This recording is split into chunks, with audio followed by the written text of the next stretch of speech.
Assalamualaikum warahmatullahi wabarakatuh. Selamat pagi kepada kita semuanya.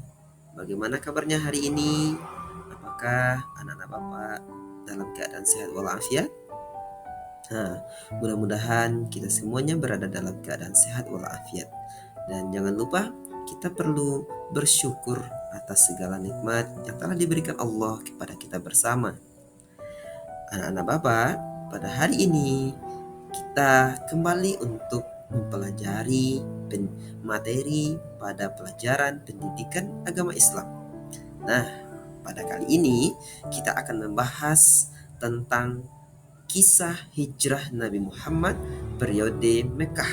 Nah, biasanya ini adalah materi untuk anak-anak Bapak kelas 4 semester 1. Sebelum kita lebih jauh untuk mendalami materi ini, alangkah baiknya terlebih dahulu kita mempelajari tujuan pembelajaran yang akan kita capai pada pertemuan kali ini.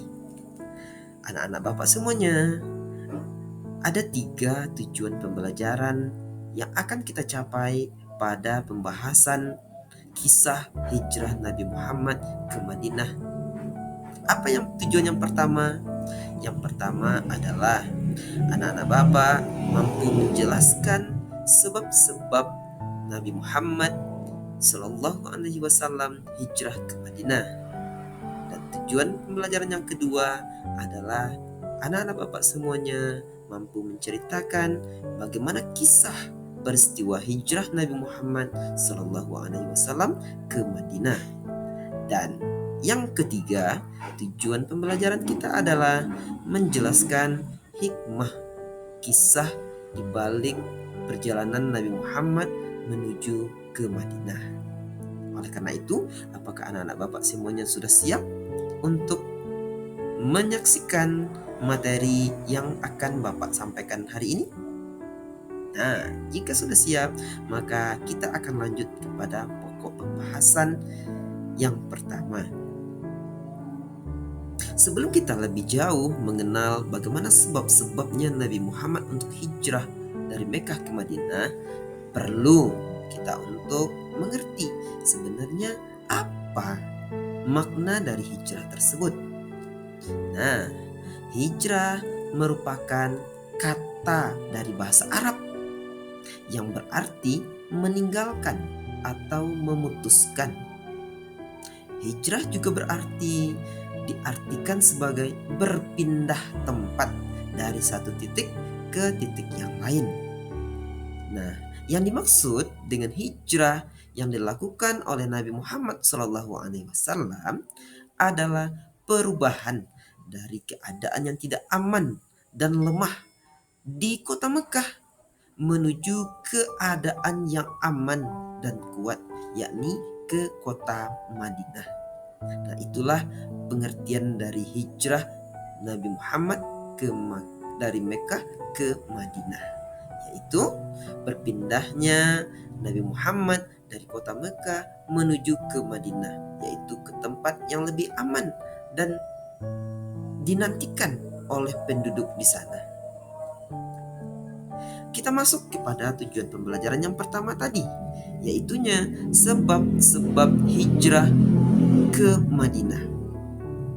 Nah, anak-anak Bapak semuanya, bahwa ada sebenarnya beberapa alasan yang membuat Nabi Muhammad SAW harus melaksanakan hijrah ke Madinah. Apa sebab yang pertama? Yaitu adanya perlakuan kaum Quraisy yang semakin kejam. Nah, penderitaan Nabi Muhammad beserta pada umat Islam itu semakin berat dengan adanya pemboikotan, di mana para penduduk kafir Quraisy yang berada di kota Mekah itu tidak mau untuk menjalin hubungan silaturahmi dengan para umat Islam. Akibatnya apa? Akibatnya umat Islam semakin dikucilkan sehingga mereka susah untuk meneruskan kehidupan mereka di kota Mekah. Kalau mereka ingin membeli sebuah makanan, maka orang-orang Quraisy tidak mau menjualnya kepada penduduk yang beragama Islam. Itulah yang menyebabkan Nabi Muhammad beserta kaum muslimin harus hijrah ke kota Madinah.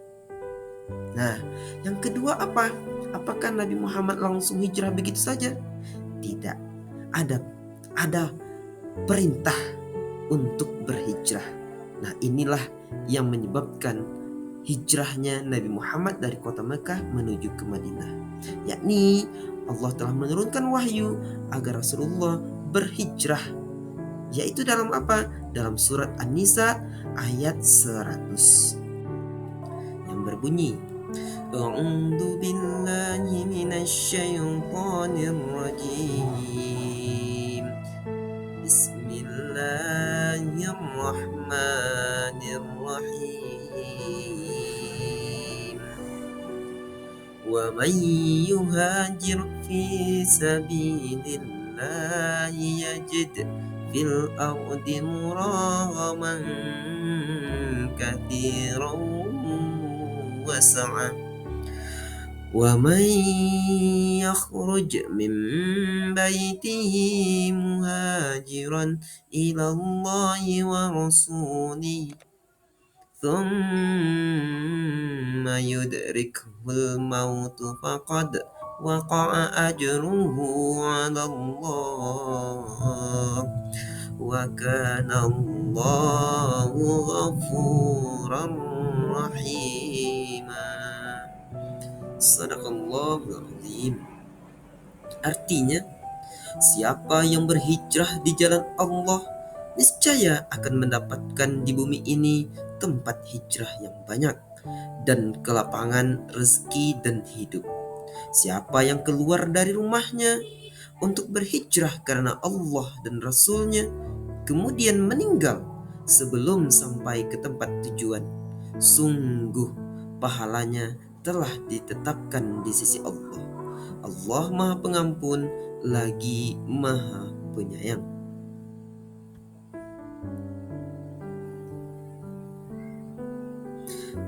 Nah, demikianlah perintah Allah agar Nabi Muhammad beserta umat Islam untuk melakukan hijrah karena di Madinah adalah tempat yang aman bagi umat Islam. Nah, kemudian kita masuk kepada sebab yang ketiga kenapa Nabi melakukan hijrah bersama umat Islam. Yakninya ada sebelumnya peristiwa Bai'at Aqabah. Apa itu Bai'at Aqabah? Yaitu permintaan penduduk para Madinah agar Nabi Muhammad SAW tinggal bersama mereka, dan mereka juga berjanji untuk membantu Nabi Muhammad beserta umat Islam, dan mereka juga menjamin akan keselamatan umat Islam di Madinah. Nah, demikianlah anak-anak mengapa Nabi melakukan hijrah ke Madinah. Itulah beberapa sebab yang menjadikan alasan untuk Nabi melakukan hijrah ke Madinah. Nah, kemudian kita akan masuk kepada bagaimana kisah perjalanan Nabi Muhammad menuju ke kota Madinah. Sebelum kita melangkah lebih jauh, kita lihat dulu sebenarnya ada 5 poin peristiwa yang terjadi ketika memulai hijrah dari kota Mekah menuju kota Madinah. Apa yang pertama? Yaitu adanya peristiwa di mana Ali bin Abi Thalib disuruh oleh Rasulullah untuk menggantikan beliau untuk tidur di tempat tidurnya Nabi Muhammad. Yang kedua, itu dimulai proses perjalanannya Nabi Muhammad untuk menuju ke kota Madinah. Nah, yang ketiga itu kita akan melihat bagaimana perjalanan Nabi Muhammad menuju kota Madinah. Dan yang keempat, sebelum sampai di kota Madinah ada lagi sebuah peristiwa ketika Nabi singgah di sebuah kampung yang disebut dengan Kampung Quba. Bagaimana kelanjutannya kita akan pelajari. Dan yang terakhir, Rasulullah nanti sampai akhirnya di kota Madinah. Nah, Kita masuk kepada yang pertama, yakninya Ali bin Abi Thalib yang merupakan sepupu Nabi Muhammad, disuruh oleh Rasulullah untuk menggantikan beliau agar tidur di tempat yang biasa Nabi Muhammad untuk tidur. Nah, Rasulullah Shallallahu Alaihi Wasallam mulai merencanakan keberangkatan bersama sahabatnya Abu Bakar. Hal itu ternyata diketahui oleh kaum Quraisy. Kemudian para kaum kafir Quraisy melakukan pengintaian terhadap Rasulullah Shallallahu Alaihi Wasallam dengan mengawasinya secara ketat. Mereka bermaksud untuk menangkap bahkan membunuh Rasulullah pada saat beliau keluar dari rumahnya di malam hari. Akan tetapi atas petunjuk Allah Subhanahu wa taala, Rasulullah kemudian meminta Ali bin Abi Thalib untuk menggantikan beliau tidur dan memakai pakaian yang biasa beliau pakai dan juga selimut yang biasa dipakai oleh Nabi Muhammad. Sehingga atas pertolongan Allah Subhanahu wa taala, akhirnya Rasulullah berhasil keluar tanpa diketahui oleh kaum Quraisy. Padahal saat itu kaum Quraisy telah berjaga di sekeliling rumah Nabi Muhammad. Tapi kemudian Allah membantu Nabi Muhammad sehingga mereka tidak mengetahui bahwa Nabi Muhammad keluar dari rumah tersebut. Kemudian kita masuk kepada awal mula perjalanan hijrah Nabi Muhammad. Pada tanggal 27 Safar tahun ke-13 kenabian, Rasulullah Shallallahu Alaihi Wasallam dan Abu Bakar keluar dari rumah Abu Bakar. Keduanya melakukan perjalanan menuju Gua Sur. Rasulullah dan Abu Bakar tinggal selama 3 hari. Dalam persembunyiannya, mereka tetap memasang telinga melalui Abdullah, yakni putra Abu Bakar yang tinggal di kota Mekah. Kaum Quraisy sekuat tenaga untuk mencari keberadaan Rasulullah hingga sampailah mereka di Gua Sur. Tibanya mereka di sana, alangkah bingungnya mereka ketika melihat gua tersebut ternyata tertutup jaring laba-laba dan sarang burung. Mereka mengira itu pertanda bahwa tidak ada orang yang masuk ke dalam gua. Padahal sebenarnya Nabi Muhammad berada dalam gua tersebut. Namun Allah sekali lagi membantu Nabi Muhammad beserta Abu Bakar sehingga lolos dari kejaran orang kafir Quraisy. Yang ketiga adalah perjalanan menuju Madinah. Pada setelah 3 hari di Gua Sur, maka keesokan harinya Amir bin Fuhairah dan Abdullah bin Uraikid datang ke tempat Rasulullah membawa 2 ekor unta. Rasulullah bersama Abu Bakar, Amir bin Fuhairah dan Abdullah beranjak untuk melakukan hijrah. 2 unta beriringan menuju barat, berbekal makanan yang diikat oleh Asma dan membawa sejumlah uang.